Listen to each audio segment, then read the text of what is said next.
Welcome back to New Persuasive Words. I'm Scott Jones. I'm Bill Bohr, and welcome everybody on the day before the day before, right? The day before, and Bill, there's the news in somewhere on the West Coast. Squirrels are going omnivorous. They're eating voles, voles are Yeah, I know it. Yeah, voles are like little rodents. I actually have have little electronic devices in my yard that I inherited when we bought this house to keep the voles away. You have voles? I don't know, maybe, and I haven't seen any. The devices might be working. Either the devices or the coyotes are getting them. So I haven't seen any. So I understand that these squirrels are from Mexico. They're from Haiti. They're eating the voles. They're eating the dogs. They're eating the cats. They're eating the Look, Bill, these wolves, you never see. They're like beautiful little wolves. I mean, you never see these little wolves. They're just American. The squirrels first, they take their jobs. All right. The wolves come out to collect nuts. There's nothing left for the wolves. And now they're eating the wolves. Squirrels are eating. Yeah. So, gosh, now I'm not up on when that happens. So what happens? How does that? Usually it's because of a scarcity, right? There's some sort of change, or some squirrel was The raised badly. Mexicans have come and they've eaten all the acorns. Okay, they're running around. Okay, they're running around. They're terrible. They're murderers. They're the rapists. They're coming around during Christmas. Okay, they're taking the Christmas presents from the squirrels. Now the little squirrels have to eat the wolf. They're eating the squirrels. Actually, they're the pets of the Mexican rapists and murderers. They're bringing the murderous squirrels. So they're probably look. It's probably Biden knew about this 2 years ago. Biden had all kind of the drones are flying over, and they were looking like it evolves. I love the wolves. The wolves love me. I heard I got about 60% of the wolf vote. They love me, the wolves. Yeah, they're there under the ground. That would make sense. What if I just start talking like this, just walking around? What if you got stuck and couldn't stop talking? I couldn't stop. Some days. Remember your parents used to say, "Quit doing that. It'll stay that way." That could happen with your voice. So squirrels are. That's an interesting little evolution. It's not good. It can't be good. It can't, because you can see, like, they start moving up the food chain, and suddenly one day you walk out, you're attacked by a herd of squirrels. And whatever. I'll tell you what. That could be the new Alfred Hitchcock movie. Thank God, no matter what's going on, if the squirrels are citizens, they will not have to get the vaccines. I wonder, are gray squirrels taking black squirrels' jobs? Jobs, absolutely. Because those black squirrels in Princeton are in jeopardy. Do you know how I know these drones are not aliens? Because there are no aliens? Because if there were aliens, Trump would have a big claw on his desk. Look at this. They had it in Studio 50, Area 51. Okay, I took this from Area 51. He'd be showing it to diplomats. Look at this claw. Do you believe this thing? Look at this thing. I used to chase Mike Pence around with the claw. Jared Kushner would already be there buying up lakefront property. Yeah. Well, is Area 51 on a lake? No, I'm just thinking of in this space. Yeah. No, it's not. It's in the middle of the desert.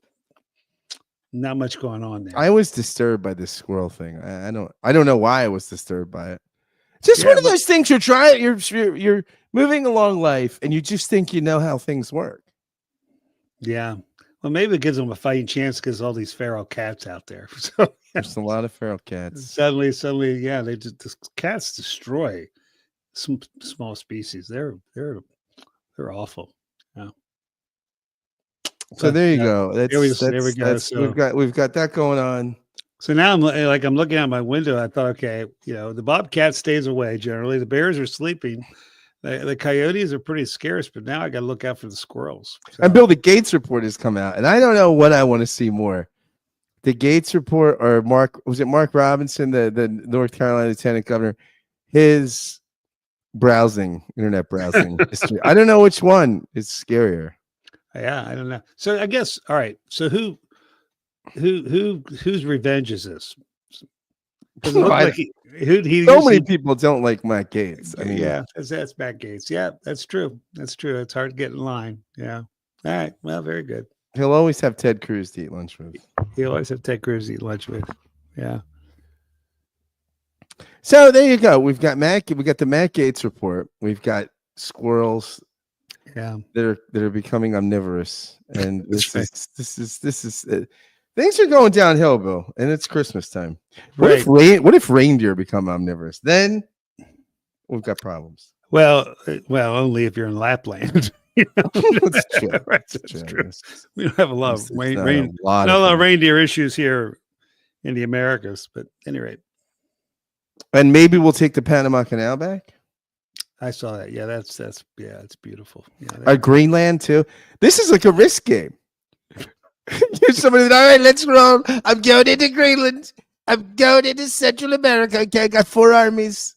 Yeah, this is playing Risk with your best friend's middle school brother. That's what this feels like. And say, yeah, there, go get Greenland. That's easy to defend. Yeah, on the Big. It's a lot of land in Greenland. Yeah. So you do they have reindeer there? I don't think so, but it's getting warmer in Greenland, so they might, right? Yeah. All right. So you did an interview last week that I did with the great Thane Rosenbaum. Right. And he certainly had a perspective. Yes. So you've gotten some good feedback, and you've gotten feedback, both good. I've gotten lots of feedback, both good and bad. People were and it's very interesting. One person who I think found him kind of irritable or irritating. The person said they agreed with him that she's more liberal than progressive, but she said this guy's really kind of has some issues. But then she listened twice. Twice, yeah. That's like Howard Stern. The average Stern hater or the average Stern fan used to listen for 1 hour at a time, which in radio was no one listens for an hour in terrestrial radio. The average Stern hater, 2 hours at a time. Yeah. For the same reason. They want to see what he'll say next. That's why people stay here, Bill. Largely for you, not me. They want to see what you'll say next. Right. Yeah, I have this on good authority. I feel that. I feel bad that way for them then. Yeah. Well, I don't think we need to rehash that interview. It's not, people can find it. People can find it, and no one cares what I think about that interview. So we'll just move people on. Care what you think, Bill. Well, but I think the idea of I'm not sure he's part of the solution, but he does point out kind of the complexity of the nature of the problem, particularly part of a final solution. I mean, no, he's. I mean, yeah. We did a youth group last night, and one of the ministers was there helping. He wanted to kind of, I was running my shtick, and we were having fun with the kids. Kids were having a lot of fun, and he decided that using the German accent, he sounded kind of like Colonel Klink from Hogan's Heroes. He thought that would be fun. The kids said, "We don't understand what you're saying." And I just turned around and said, it's too soon. Still too soon. To do the that's German. Not really. Yeah. Yeah. Well, it's not soon enough. I know it's the thing. It's not too soon. It's not soon. People know. Hogan's Heroes was a great. They ran more action out of that prison camp than most fraternity houses. Yeah. I mean, they were going to Paris. They were going to Berlin. I mean, they were always, Richard Dawson was in that too. The great Richard Dawson. Richard Dawson. Yeah. Very good. So, but he did point out, I think, again, the problem of why, again, I think there's certainly anti-Semitism in old school liberalism. But there's a different version of anti-Semitism in the progressive movement, which has most recently been demonstrated in what's happened on college campuses in terms of response to the Hamas attack October 7th and the subsequent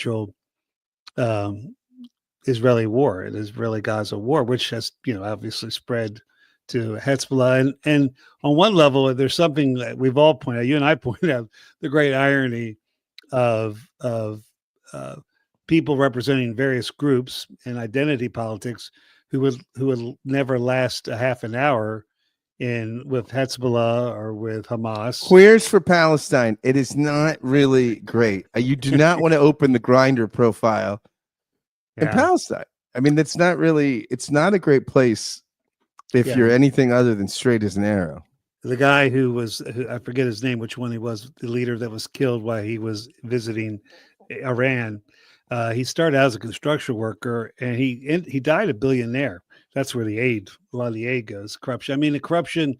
Hamas in part came in power because of the incredible corruption of Arafat's organization.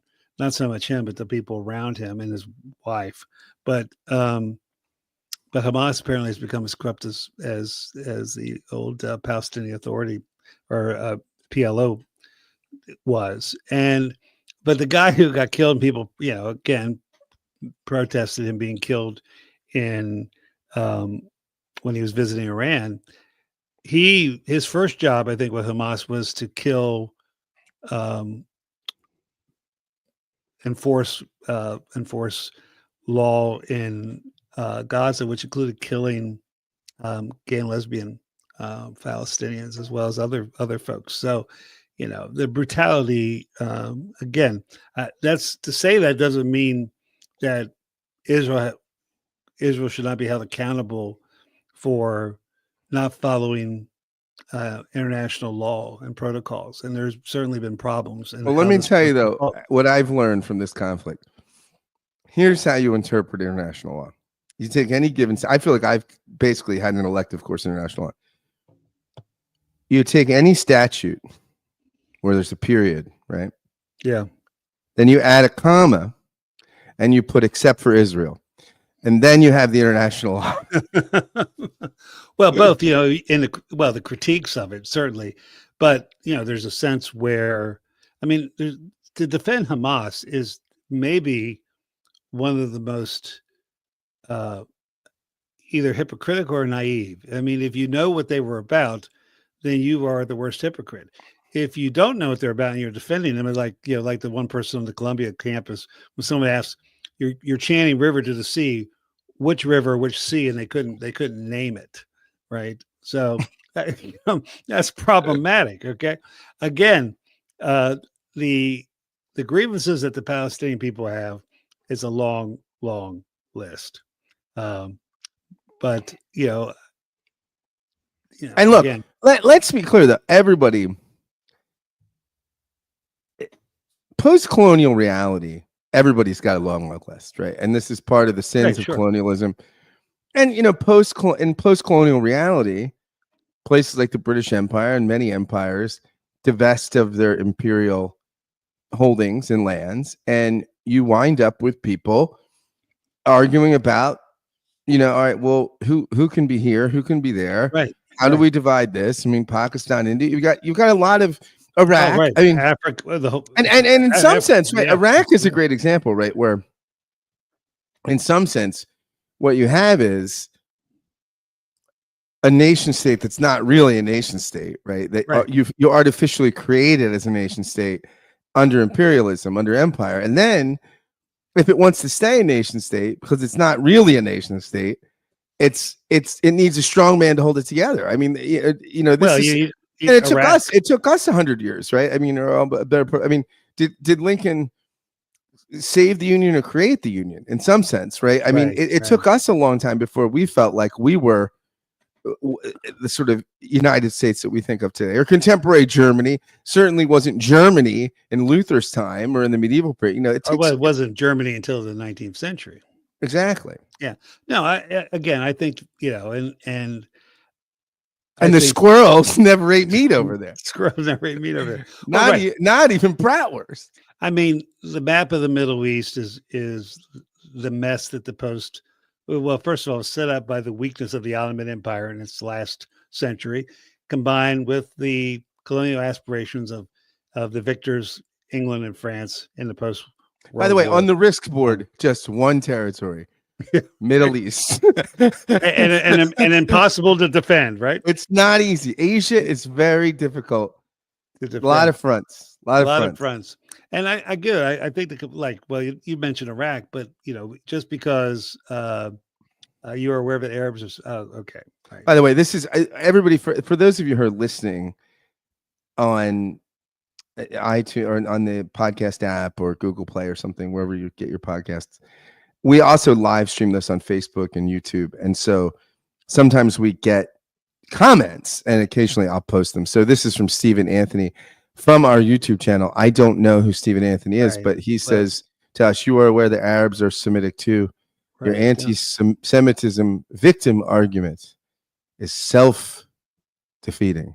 Thank you, Stephen Anthony. So which anti-Semitism argument are we making? We didn't make any arguments. I don't make yet, but anyway, no, The we only do argument realize we made is that it's tragic that squirrels are now omnivorous. we do realize we came down strongly for the wolves. Right. Yeah. We're actually we are pro-Semitic. We think bring back Aramaic. That's what we want to do. Aramaic. Right? Hey, look, it's an Aramaic. underrated It's language. Beautiful language. I'm putting on my dating profile right now. Swipe left if you don't read Aramaic. Right. So, but nonetheless, it's a complicated situation. I mean, it's always interesting to me. I've mentioned this before. I was somewhere and traveling and ran into a British person while I was in Israel, and they say, "Well, you Americans have really screwed this up," which is one of the funniest historical things anyone's ever said to me in terms of a British person blaming America for the current state of the Middle East. But not saying we don't have fingerprints on it.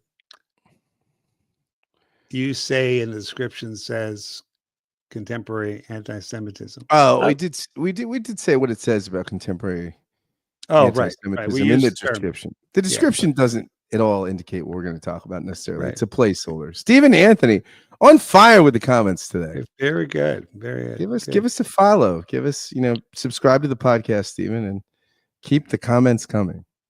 All right. So let's get back where we were going here, which I'm not totally remember where we're going, but we were talking a little bit about the whole, if our listener would rather us call it anti-Jewish, whatever we want to call that, you can.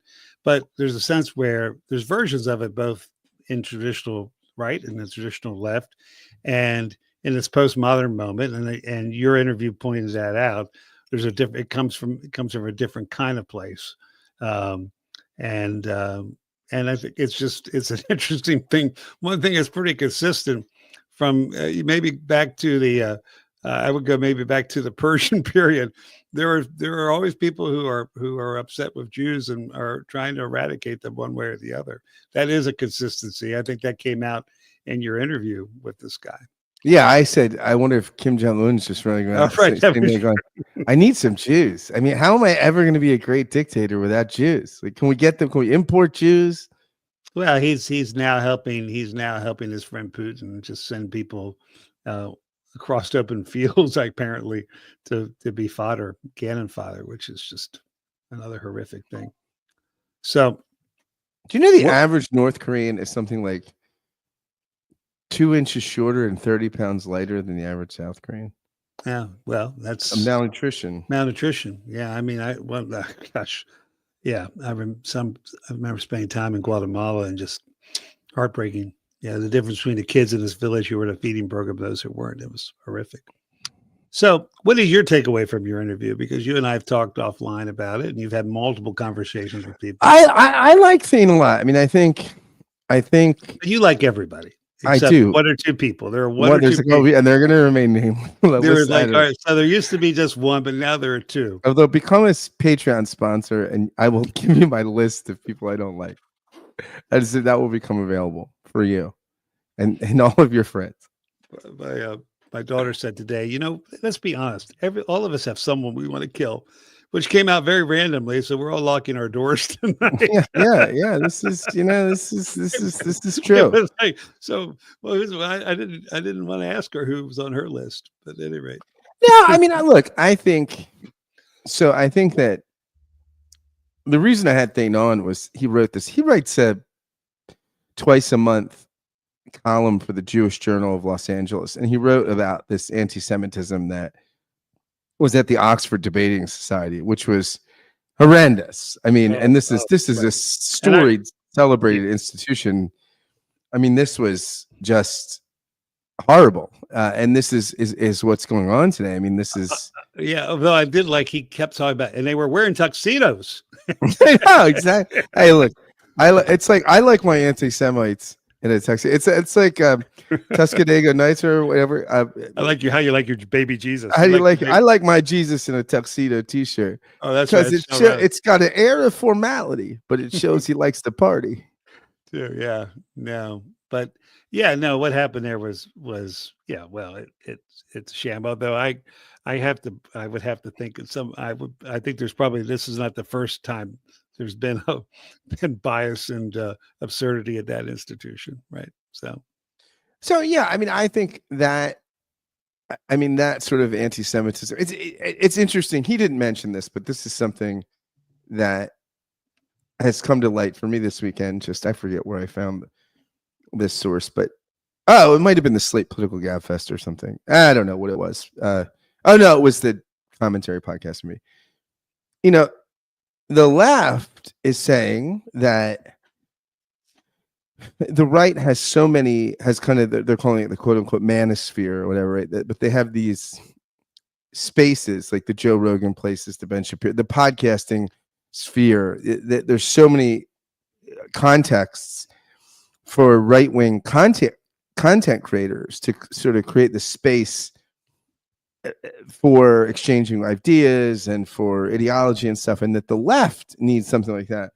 And one of the things that people on the left are saying is they're lifting up this live streamer Hassan Piker, and maybe he could be our guy. He's like an explicit anti-Semite. and then somebody else, some people have suggested. Well, I mean, there's been serious conversation about Rahm Emanuel being the DNC chair or chair of the DCCC, where he'd probably do more good picking the congressional candidates, which he's had great success at doing in the past. And some people have even said, Rahm Emanuel should run for president. And that some of the response has been, come on, he's a Democrat. We're Democrats. He's a Jew. He can't run for president. I mean, this is really stuff that's being said. So, sure. I mean, this kind of anti-Semitism. Well, there was some question around why Shapiro wasn't chosen as the vice president candidate. Right. But I don't think it would have mattered, but nonetheless. Yeah. And I think he probably made the right decision. Oh, I think this was not a great year to go down with the ship. No, I agree with that. It's interesting though. I will just say this for the record. I mean, I got into a Clubhouse discussion last night, and this was. I said, look, this was a close election. I mean, he won the popular vote by 1.5%. To which the person said, the popular vote. I say, of course, the popular vote doesn't determine the election. The Electoral College does, but it does. It is a better gauge of how the nation feels than swing voters in Michigan or Pennsylvania necessarily to get a picture of the whole nation. But even the Electoral College was 86 votes. I mean, this is a normal. Yeah, this is normal. I mean, this is not a mandate. No, it's not. I mean, there hasn't been a mandate really since Reagan. I don't think anyone. It might not be in our lifetime. There was a mandate candidate. No, I mean, there might be a Manchurian candidate. We might be looking at that right now, but I don't think we have a mandate candidate. No, yeah, this is the Manchurian candidate, the kimchi candidate, the Manchurian candidate, a whole host. Falafel candidates. Yeah, I mean, yeah. At any rate, that's. That's just for the record. I mean, I think that's. Yeah, no, that's just. This is not. I mean, this idea, and this is one of the things too that I think, as votes trickle in, now that we get into sort of mail-in voting and things like this, in states like my state, in Pennsylvania here, I mean, for some reason the law is you can't count the ballots early. A lot of the mail-in states you can. So what happens is that the election looks closer than it is. So it looked closer, and it looked like a bigger win than it was. And of course, I've got a mandate. And people aren't. Most people aren't dialed in if they're healthy on the political news cycles, like say you and I are, and they're not watching the dwindling. Right, the dwindling number margin. So I don't know why I brought that up, but they're watching the prices, the grocery prices go down already. Oh, whoops. Exactly. That's not going to happen. No. Well, and of course, if you were going to eat wolf, I mean, there's a shortage on that in Bowl now, California. yeah.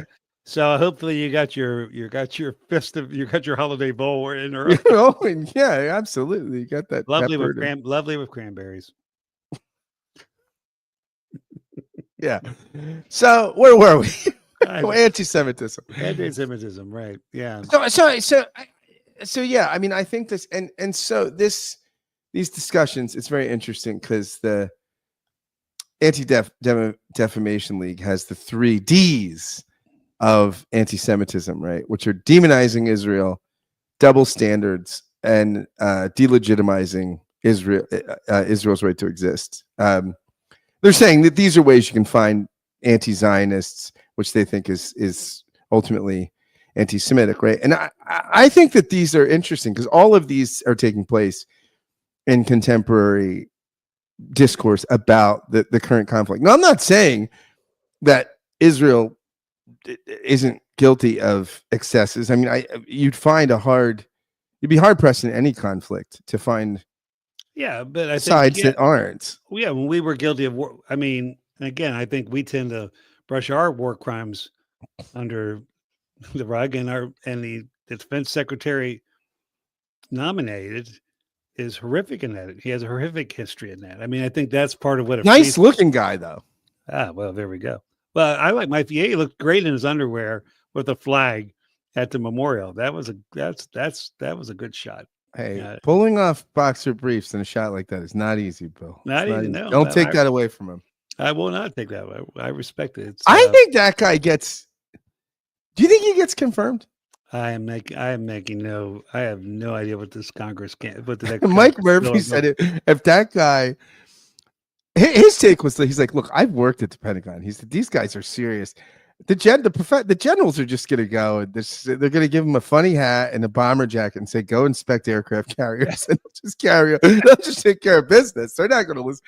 And then he said, with Tulsi Gabbard, the CIA is not going to share any information, which they don't like to share information anyway. So it's perfect. Maybe they can get a picture. Which is the worst photo of Michael Dukakis in the tank? In the tank helmet. Or George Bush declaring the war over when it wasn't Mission over. accomplished. Mission accomplished. On the yeah, he was in a fighter, right? Yeah, it's a bad look. It's a bad look. If you're not in the military, don't play military. Don't play military. Yeah. He was in the Air Guard. Don't even go. He was. He wasn't it. Oh, right. Okay. He was. He was. All right. That's not. It's something. It's something, right? It's kept him out of Vietnam. At least he didn't have. What was Trump's thing? Fallen arches. Bone spurs. Bone spurs. That's right. It was so fun. I remember when John Kerry came out with that ad. Remember, he was like, wounded as a PT boat captain, went to Yale, went on to go to Vietnam, wounded, protested the war and all this stuff. And Jon Stewart says, all the average dude sitting there drinking a beer thought when he saw the ad was, that dick went to Yale? You know what I mean? Like, that's very much, that's the electorate. Yeah. Yeah. Well, anyway, there we go. Anti-Semitism. Here we go. 28 minutes, 48 seconds in. Well, one of the things that's interesting for me, again, and we're coming, I've been in a couple conversations recently that talked about Jesus was a Jewish baby, and I also have heard him called a Palestinian over the last. Can you imagine the pressure of doing that, Briss? It's just Mashiach. Don't screw it up. That's going to follow you. A little pressure there. Yeah. I think it's and you and I mean, you have many Jewish friends. I have many married to. Yeah. I have very many Jewish family members. So there's a sense where it takes on a different, again, it takes on a very different feel because it's personal and these are confusing times, particularly when, America seemed to be um, you know, the great, in many ways, even Judaism hadn't, or Jews had not felt safer and flourished since, since Spain before Isabella and Ferdinand. So I do think there's a lot of collateral damage with identity politics, just as there's a lot of collateral damage with a resurgence of right wing politics that are happening in Europe and in this country as well, and not so much right wing, and just because something. I mean, we need we need real conservatives, we need real liberals, but but really a classic fascism is a form of identity. No, there's illiberal. I mean, we've made this point a lot of times. I think I brought this up in my conversation with Dane, that's the real divide is not right and left now, and that's a divide, but it's liberal versus illiberal, right? So people that believe in the classic liberal Enlightenment project and people that don't, right? And I think you have the sort of right wing populists, the right wing populist nationalists, and the left wing progressives are both illiberal. I mean, it's funny because the progressives call you liberal, and it's an insult when they say you're. I've been called that. They say you're such a liberal, and I thought that was a compliment to be a liberal. It's not. I mean, when they're saying you're such a liberal, that's a bad thing. You're old school. It's sort of like you believe in fairy tales or unicorns. You believe in free. You're a free speech absolutist, and you're all this. By the way, Stephen Anthony. I don't know who this guy is, but as Bill Murray says in Stripes, I'd like to party with you, cowboy. Stephen Anthony, our viewer from YouTube, says Americans are a mess. That's why he left. Well, I don't disagree with the with that assessment. All right, yeah, that's fine. Yeah, like my wife says that we're in Vermont now. It may soon be called Southern Canada, depending, right? But no, no, it's I'm not, I think Germany is a mess right now. I think France is a mess. England has been a mess. So, there's certainly, I think Canada is heading for a kind of an interesting kind of political reckoning up there. So there's something going on, certainly. In Justin Trudeau. No, that's a great political ascension story. Like, was he like a middle school drama teacher to prime minister? Well, that's a rag. That's a rag. Well, but a pretty famous father. Come on, pretty famous father. Yeah, right. What about Barron Trump? Laura Trump may be his daughter-in-law might be appointed to the Senate to fill Rubio's seat. Yeah. Well, yeah, that's gonna raise that Republican caucus IQ. But isn't it so interesting? Look, I mean, all the Hunter Biden stuff, right? And then you want your daughter-in-law put in the Senate. Like, it's just, and I think any president with family members has a tough time, right? Because it's what do you do? You stop working. Like people say, Ivanka got those favorable patents or whatever trade deals. Oh, right. For China. Huge. Yeah. Huge. I mean, people, this is, things like this happen, but I'm just saying you make this big deal and then you're leaning on DeSantis to a point. Oh my gosh. Well, anyway, I think there's a sense where I think this season actually creates a lot of dissonance for whatever your natural political inclinations are. This season creates a lot of dissonance for that, right?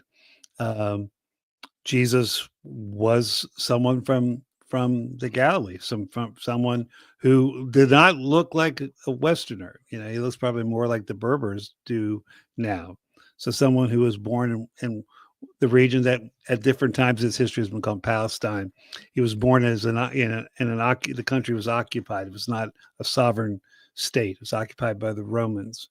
He was Jewish, and not only Jewish, but was specifically in the Davidic line. And the Gospels go out of the way. He was born in a house that we can find under the It's under the sisters. It's under the convent of the Sisters of Nazareth.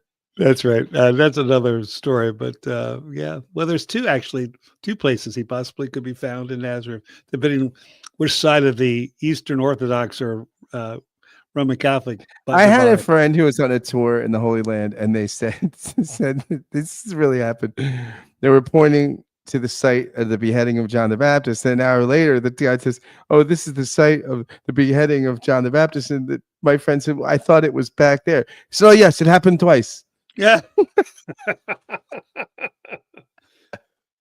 Yeah. Anytime you're in Israel, so it's possible, probable, and boy, does it sell souvenirs. Absolutely. Yeah, the third one. But no, and then Jesus and his family were refugees. They had to flee. They had to flee a tyrant. The whole story has a lot of a lot of, I think, dissonance to any wherever you settle on in terms of your Christianity or your politics. To read the story of the birth of Jesus with open eyes is prepared to be offended. I think prepared to be somehow challenged, because if you because he doesn't fit well into any categories. He was, by the way, David Brooks, who we're going to talk about in a couple episodes, but he wrote a piece about his own pilgrimage, and Mark Oppenheimer, who's been on our podcast, wrote a response to this, and Brooks says, he believes in the whole shebang of the Old New Testament, and Oppenheimer says, already anyone theologically literate will be aware that Brooks is pulling a fast one. There is a name for people who believe in the whole shebang of Judaism and Christianity. They are called Christians. Brooks knows as much, which is why he writes next. A bit sheepishly, my Jewish friends point out that when you believe in both the Old and New Testaments, you've crossed over to Team Christian, which is a fair point. To which Oppenheimer writes, it's not just a fair point, it's the actual truth of what Christianity is. It's the definition of a Christian, one who believes in the Old and New Testaments. To find a Christian who doesn't also value the Old Testament is to find a fraud, an ignoramus, an anti-Semite, or all of the above. Worshipping Jesus sans Judaism was, in fact, a Nazi project. And before it was a Nazi project, it was a Marcion project. Marcion, yeah, previously brought to you by Marcionites. There's a temptation, right? There's a temptation.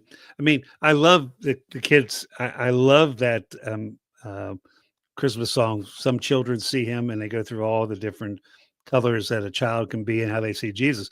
There's something really powerful about that. The problem is if you see Jesus one way at the exclusion of all the others. So yeah. I mean, I think it's just interesting to note. I found this quote today in 4:1, but in Church Dogmatics 4:1.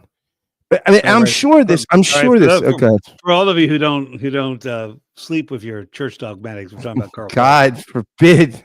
You don't sleep. Well, and there's no excuse now because you can get the whole thing on Logos digitally. You can literally sleep with your whole church dogma. I do it with my phone right here. Very lovely. That's lovely. 3 a.m. I'll take that 3 a.m. phone call. My church dogmatics. Now, Bart is quoting himself, I'm sure, a sermon he preached in the 30s in Germany. Right.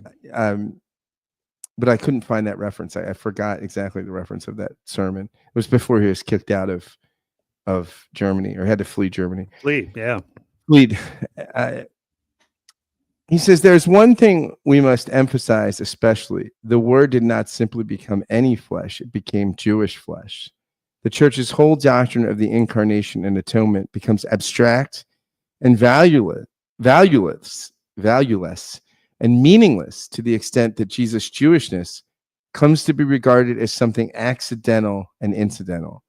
The New Testament witness to Jesus the Christ, the Son of God, stands on the soil of the Old Testament and cannot be separated from it. The pronouncements of the New Testament Christology may have been shaped by a very non-Jewish environment, but they relate always to a man who is seen to be not a man in general, a neutral man, but the conclusion and sum of the history of God with the people of Israel, the one who fulfills the covenant made by God with his people. Mhm. And what's interesting about that is there have been, I can think of two attempts, great attempts in church history to explain the Christ event, Athanasius and Anselm. And as great as they are, Jesus wouldn't need to be Jewish for those systems to work, Right. which is a problem. Which is a problem, and it would be a problem for the writers of the New Testament. Yeah. Yeah. And this is one of the virtues, I think, of the Reformation. There's the emphasis on the First Testament and Right. and the covenant, the significance of the covenant. So yeah, but that's, I mean, it's as we proclaim, right, the Christmas mystery, this is something to be vigilant about, right? That this is Right. a Jewish mystery. This is fundamentally the mystery of a Jewish child born for the sake of the world. To be the savior of the world, so that all children could be his brother. It's interesting. Rosenzweig says at the end of the Star of Redemption, which is a brutal book to read. I mean, it's a great book, but it's not easy. Right. No, it's not an easy book to read. Not an easy book. He says that the job of the church is to carry the God of Israel to the world. And the job of Israel is to convert, or the call of Israel is to convert the inner pagan in every Christian. And there's something true about that, right? Because without the Hebrew Bible, Christianity can just go into Marcionism. It can go into Platonism. It can be absorbed, polytheism. It can be absorbed into all sorts of abstraction. Right. But it's the Hebrew Bible that anchors it to earth, right. Savior of the world, the earth, as we talked about the carol of the birds. You know, the concrete creation, a place where that's anything but abstract. Right. Good word for the day before the day before. Amen. Peace.